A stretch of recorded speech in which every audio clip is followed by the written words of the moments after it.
জানাজা ফরজে কিফায়া, 60টা তাকবীর বলা জানাজার মধ্যে ফরজ। আল্লাহু আকবার, আল্লাহু আকবার, আল্লাহু আকবার, আল্লাহু আকবার। হাত তুলবেন না, ঈদের নামাজের সময় হাত তোলে, জানাজার নামাজে হাত বাঁধা থাকবে, বুলে তুলে ফেললেও কোনো সমস্যা নাই। তবে 4টা তাকবীর বলা আপনার উপরে ফরজ। এই তাকবীর ইমামের উপর ছেড়ে দিবেন না। না, ইমামের গালে গালে 4টা তাকবীর বলা কি ফরজ, বলতেই হবে আল্লাহু আকবার। এগুলা প্রথম তাকবীরের পরে সানা পড়বেন, দ্বিতীয় তাকবীরের পরে দুরূদ শরীফ পড়বেন, তৃতীয় তাকবীরের পরে দোয়া পড়বেন। এগুলো পড়তে পারলে ভালো, পড়তে না পারলেও 4টা তাকবীর ইমামের মুখে মুখে অবশ্যই মুসল্লিদেরকে বলতে হবে। আল্লাহুম্মা গফির লি হাইয়িনা ওয়া মাইয়িতিনা, শেষে একটা দোয়া আছে, এটা অবশ্যই শিখবেন, পড়বেন। বলো হুজুর এটা তো পারি না, তাহলে রব্বানা আতিনা ফিদ দুনিয়া হাসানা, দোয়ার বদলে দোয়া পড়েন। বলো হুজুর এটাও পারি না, তাহলে সূরাতুল ফাতিহা পড়ে দিবেন, এটাও একটা দোয়া।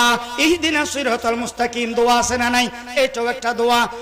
জানাজার নামাজের পরে যত তাড়াতাড়ি পারেন দাফনের ব্যবস্থা করেন, দাফনের ব্যবস্থা করেন। মহিলা হলে পর্দা সহকারে দাফন দিবেন। মুসলমান, দাফনের পরে কবর জিয়ারত করবেন, কবরস্থানে সূরা ফাতিহা পড়বেন এবং 3 বার সূরা ইখলাস পড়বেন, সূরা তাকাসুর পড়বেন, আয়াতুল কুরসি পড়বেন। যদি পারেন সূরাতুল ইয়াসিন তার আত্মার মাগফিরাত কামনায় তেলাওয়াত করবেন। একবার যদি সূরাতুল ইয়াসিন পড়েন 10 খতম কোরআন তেলাওয়াতের সওয়াব আল্লাহ তাআলা মুর্দার আমলনামায় দান করবেন। সুবহানাল্লাহ।